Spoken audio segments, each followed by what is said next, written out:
Thank you for waking up with Happy Ass, where we come together to grow in mind, body, and spirit, so we can in turn go out and make the world a brighter and sweeter place for ourselves and for others.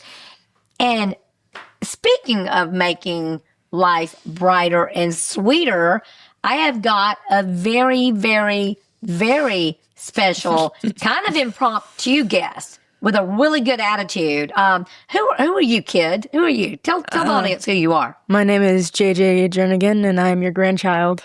Oh, thank you so much. And you are my grandchild, but you also have been living with me for quite a while. Yes, a very long time. Since you were a little bitty thing. Little bitty thing. Yeah, through the years. And what we want to talk about today, JJ, is a couple things. You, and it's no secret, people know that because of drug addiction and the death of your mother, you and your brother have been living with me. With a few times where we tried other avenues, but it's just back to me. Yeah. And so what I'm so impressed with, you're about to be 15. Yes, I am. Holy moly. And I don't know if you're aware or not, but May is Mental Health Awareness Month. And you do know that your age group is very different in how they view mental health than the older cronies. Yes. Can you talk a little bit about that, about how your group feels about mental health awareness and how y'all have no shame around it? So can you talk about that a little bit? I definitely do feel like therapy and other things have been wildly destigmatized over the years. Of course, there are still some subsects of things that people still hold on to. I also think that the internet has played a huge role in that factor, because you kind of see so many people who have lived different experiences and are open about them going to therapy or open about their mental health struggles. So I feel as if because of that, it's almost connected people in a way to feel more comfortable in their own bodies. That is cool. I didn't think about that, JJ, because everybody is just fussing about all the bad that the internet and social media does. But you're right. That is one thing that's opened up, because when people are honest about their struggles, then it gives people permission to be honest about their struggles. Before we started doing this, Ashley and I were talking about when we were younger, and Ashley is much younger than me, is when you go to the therapist, you kind of were really secretive about it. You like people kind of went in through the back door and kind of didn't want other people to know they were going to the therapist. Now we don't care. I just go and throw you out the door and you just run on in and nobody cares. Yeah. In fact, we're proud. In fact, I noticed that your age group is proud to be taking care of your mental health. Well, I think with a lot of online cultures, they do like kind of supports like wellness and a lot of those things, as well as just being able to, one, reach out in wider audience and see people for who they are and be more authentic on your personality to millions of people even, is such a mind-blowing thing. And of course there's going to be bads to that, because there's never just going to be one thing that's purely awesome, you know? There's never a good thing without some consequences, you know? Well, one thing that I've noticed that you've done too, that's been, of course, your mother passed away of a drug overdose when you were 6. Yes, 6 years old. 6 years old. In 2017. Yeah, and of course, you were 6, Jet was 4, so he was not really old enough to really understand, but you were. And how has that shaped who you are? How has that made you who you are? And has it made you very sympathetic and understanding towards other people who've gone through that? So I do feel as if I am pretty understanding to most people in walks of life, and I feel like I can very easily sympathize with someone and what they're going through. But I also feel as if it's made me strong in a way, because though I loved my mother very much and though I didn't know a lot about her, there's also some bad things that my mother did as a response to her drug addiction. And I can acknowledge that with also saying, but she was still my mother and I loved her for that. Oh, yeah. Because we talked about that a lot. Your mom was a very loving mother, and that is such a example of how deep and dark you can go with drugs and alcohol. Yes. I mean, look at your dad. Your dad is a brilliant, sweet guy when he's sober. When he's sober, yes. When he's he can be quite intelligent and artistic and very yeah. vivid in his imagination and things. But when he's gone through those things and when he's done those things, there's still some consequences of that. And that's yeah. And it is hard, and you've had to really work through some things, right? Yeah, especially with the thing is, working through the things with mom was easy because I had no pushback on it. You know? Yeah, because there was no one telling me, oh, that's not how I remember it. Yeah. But with dad, it's different because we're two different people, and he doesn't remember everything as well. Well, of course he doesn't. He was on drugs. Exactly. So he doesn't remember a lot of the stuff that happened. And then I'm like this, and he's like, are you sure? It's like, I'm pretty sure. Well, but you're also coming from a mind of a young child that needs to be protected and feel safe and stuff like that. And, and obviously you got that here in the home with me and G-Daddy all those years. But was that hard on you, JJ? Because your mother died, and 9 months later, G-Daddy died. Yes. How did that impact you? I honestly, some people in my family might take offense to this, but I think I took Hugh's death a lot harder than my mother's because I don't feel like I ever really knew my mother that well, but I feel like I knew Hugh. I felt like Hugh was also, my dad wasn't around that much at that time of my life, so Hugh was my father figure, and he meant a lot to me because he was one of the few stable people in my life. Yeah, he was. Listen, he was my stable person too, because I had two stable people. I had my mother, who was amazing, and then I had Hugh. Yeah, and now the sad news, JJ, I'm the stable person. Yeah. Oh, that's scary. Are we okay with me being the one stable person? Oh my gosh. But so the other thing that I want to ask you about that I think is so cool is your friends, y'all are very open about it. You talk about it.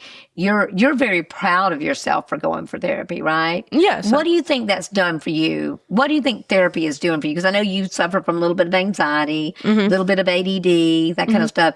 Has that helped you with that? Definitely the anxiety a lot. The issue with ADHD is that there's not like a set cure. I can look for things to kind of manage myself better, and I've found those things more, but it's a little more trickier than like my paranoia, which I get occasionally, because paranoia is almost baseless. It doesn't really have any real standing, but ADHD is just kind of my brain bouncing around, and it's a little... Yeah.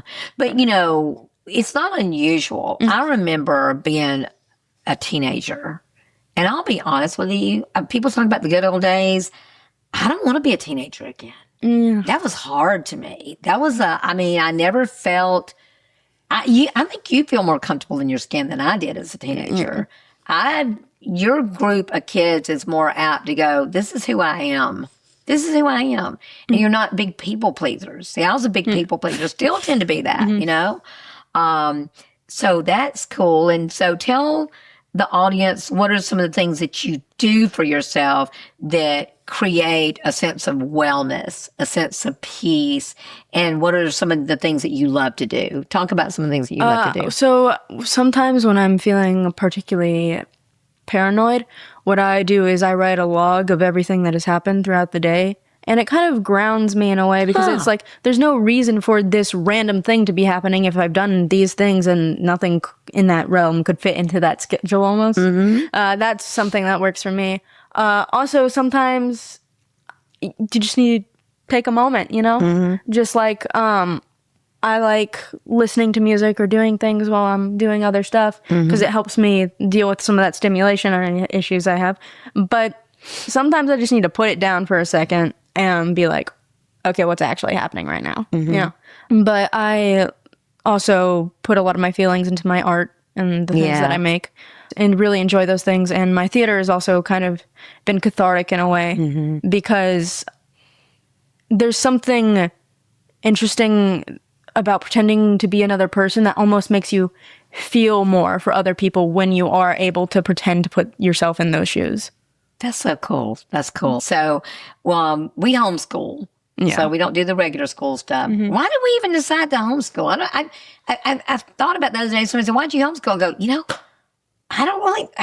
Why did we do that? I was honestly just struggling a lot. I think the current school system we have isn't really fit for people outside of a generic mold.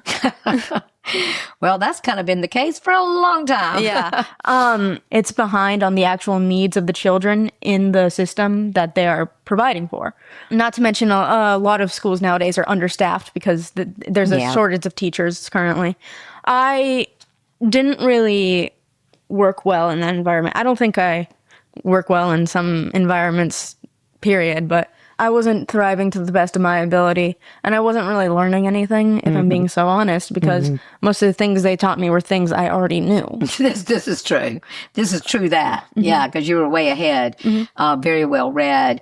But the thing, too, that I'm very thankful for, I don't really worry about you not being socialized because you love your friends. Yes. You make it a point to stay in contact with your friends. You have your friends in theater. Yeah. And when you're around people, you are very big on communicating with people. So it's not like you're a little hermit sitting at home. So that's cool. I think I used to be very kind of socially awkward in a way, not because I just struggled to find a connection between people sometimes, but I think communicating is a lot more important than people think, because a lot of people say communication is important, but when they say that within the context of like, oh, your friends or your family even, or most of the time they're just talking about like relationships. But communication is important on all levels, from colleagues, from just fellow people you hang out with, just whatever. It's important on all levels because, even just most misunderstandings wouldn't have happened. Like, most misunderstandings we have in our everyday life don't happen if we just talk about it clearly and make sure the other person understands. Like, hey, did you get what I was saying? Oh, no, I'm actually a little confused. I know some people feel shame around that, but that's a different issue that needs to be addressed, Like, sorry, I'm talking a little fast. That's pretty impressive. But, speaking of impressive, if I don't thank our sponsors, we won't have a podcast, JJ. And JJ, tell everybody what product we only allow in our home now. We only allow Pepsi products in our house. So Buffalo Rock Pepsi, we're very grateful for them, very thankful. And did you know this? Do you know that Buffalo Rock also does that stuff that I drink all the time, the Propel? Oh, really? That is their product. Oh, interesting. I did not know that. And I keep them in business with that stuff, don't I? Yeah, you definitely do. Yaya does not like water-flavored water. And JJ, why don't you ask me where I got this darling top? Where'd you get that darling top? Amora Boutique, one of my sweet little sponsors. It's kind of cute, isn't it? I love it. I love it. And the earrings came from there too. So, yeah, I'm very thankful for them. And I've got to also, you're probably going to be jealous. You're going to be super jealous. Sorry about this. But Lacey and I went and ate at Something's Cooking today, which is a new sponsor of My Happy Ass Life.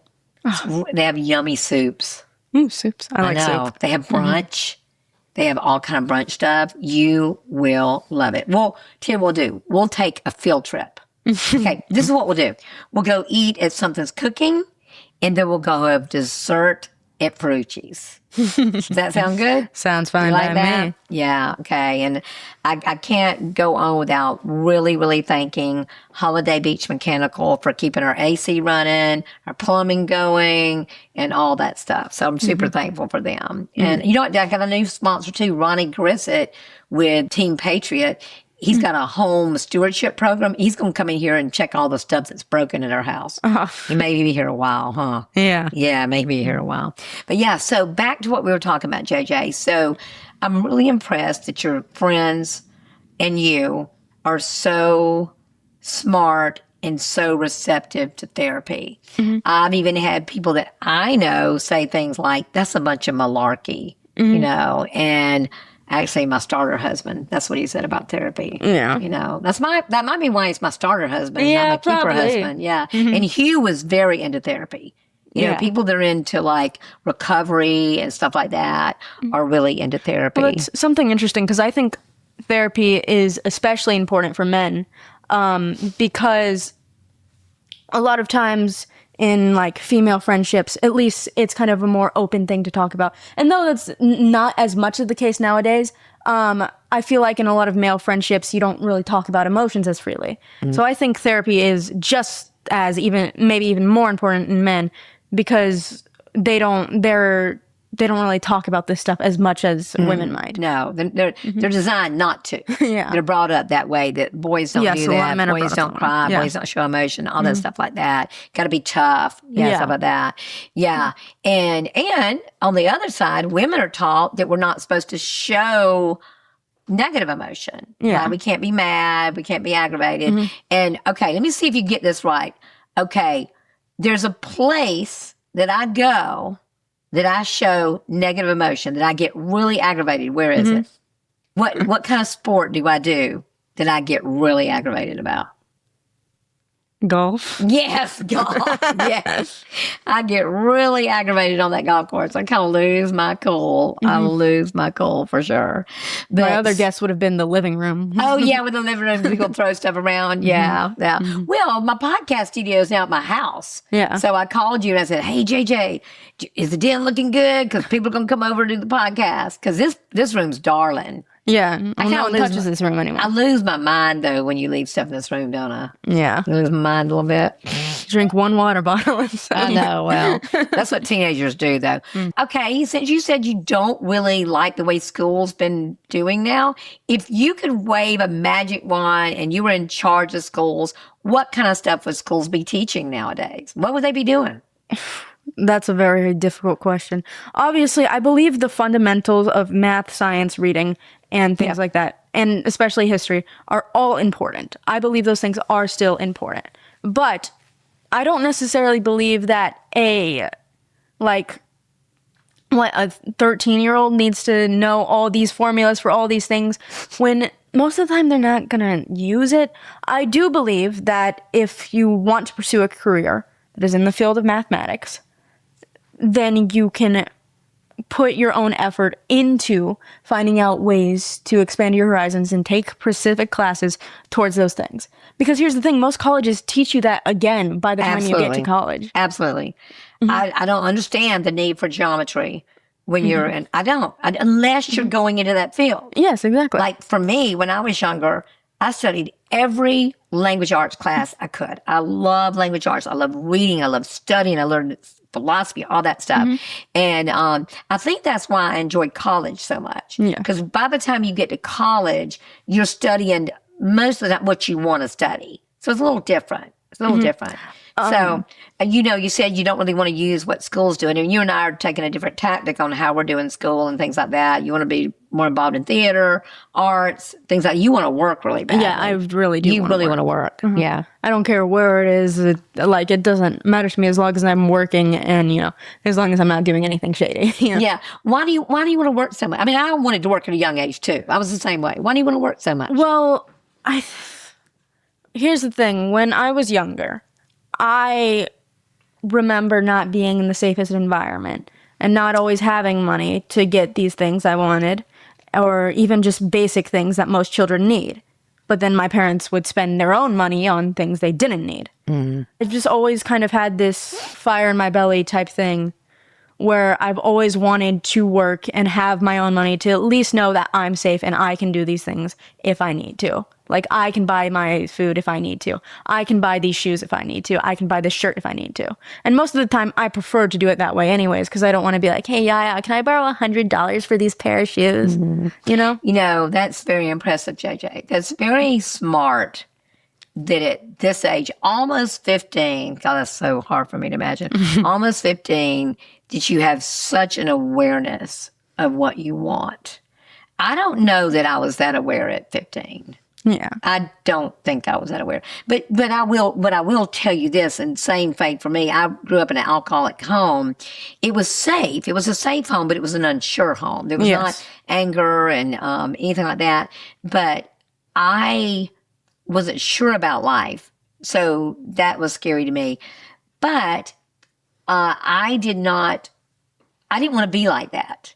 And I think you're that way too. I looked around and I said, I don't want to be an alcoholic. I don't want to make these choices. Is that kind of how you feel as a 15-year-old? Yes, I just don't want to fall into the same trap my father did and the same trap that my mother did. And I can also recognize that they were in more difficult times because my parents lived through the opioid crisis, and we live in Florida, so it was kind of more centralized here. So I can recognize that, but also I just don't want to end up being that way. Yeah. I don't want to be another statistic. I don't want to be another person in the cycle. I want to be my own person, free of that. You want to break the cycle. Well, I think you're doing it. You're doing a good job. You're a very, very impressive young person. Very impressive. I've been very thankful because I think one day you said something about you were very fortunate or lucky to have me, but I feel like I'm really lucky to have y'all, because you and Jet are really amazing kids and you've been through a lot. Yeah. But you know what's so cool? What's so great? All the things that y'all been through will end up being the things that you're able to help other people with. They're the things that are going to propel you to, because I think that people that have life too easy sometimes don't really do anything with their lives. Yeah, I find that to be similar. I mean, I think some people have no drive, and it almost makes me feel bad, but in another way it makes me angry because I don't know. I try to be compassionate towards the people I meet, and I try to always put my best foot forward. But some people who have no drive, I just can't understand that. That some people have no will to do anything with their life. Well, you certainly don't live in a home that feels that way because we're kind of crazy over here. We're kind of cray-cray on kind of achieving and stuff. I need to go the little opposite way. So if you were trying to tell a friend out there, because you, like I said, your mother died of a drug overdose. Your father has been in and out of rehab and drug addiction places since he was younger than you. Yeah. Younger than you. What would you tell your friends that are still coping with that stuff, that aren't in a safe place, that don't have somebody? How would you tell them to go through it?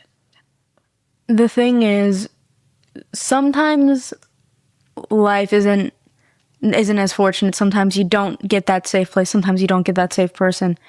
And also, I think it's important to note that sometimes someone could be telling you about that, and they don't necessarily want to hear advice. Not everyone wants to hear advice all the time. Sometimes someone just needs a person to be there and be like, yeah, I see you. I see you for who you are. That's and true. I acknowledge that you're suffering right now. And there's but if, I try to give what I can. But sometimes there's only so much a teenager can do. Yeah. And sometimes the best advice is just knowing that you'll get through it one day. Yeah. I know it's not today. It's probably not going to be tomorrow. But one day, you're going to be above this. And sometimes that's all you can hold on to, and sometimes that's all you can do. Do you feel like you're above it? I feel like I'm above of what I was previously. Are there some things that you're mentally working on right now? I know you've already made some choices. I'm so impressed. You've had problems with your skin. And so instead of waiting for the doctor to cure you, which we go to the doctor, we went again yesterday. Yes. You researched nutrition and what you should be eating to help your skin. I think it's important for a person to, no matter what the situation is, try to put what they can into it and not just depend on what others need to put into it. You're pretty impressive, child. Thank you. And I thank you. And it's so sweet because at the very last minute, because I already wanted to interview you. I already told you I wanted to interview you. And, but then your yaya got the dates mixed up, and my guest today is not coming until the 22nd. Yeah. So I went, oh my gosh. So I said, JJ, and you were so kind to come and do this with us. So is there anything else you would like to share about things you've learned about becoming more well, more healthy, that you're doing as a teenager, or some of your dreams and wishes for your future? I want to be completely independent. I don't want to depend on anyone. That's just my goal. I don't want to because I know in the past you've had your boys be like that before, and I don't want to be calling you when you're like 80, being like, hey, Yaya, can I have money? Can I have money, Yaya? I'll probably run out by then. Yeah. But I think it's important for every teenager to know that no matter where you are in your journey, and no matter how different your journey is than everyone else's, it's going to get better. Even if you think you're at the height of luxury right now, it's probably going to get better at some point. And even if you're in the pits of despair, it's going to be better. Thank you, Jay. Yeah, you're really smart. Really smart. So y'all hear that. It's so important. This is Mental Health Awareness Month, like I said. And so many people suffer, and they suffer in silence. They suffer in shame.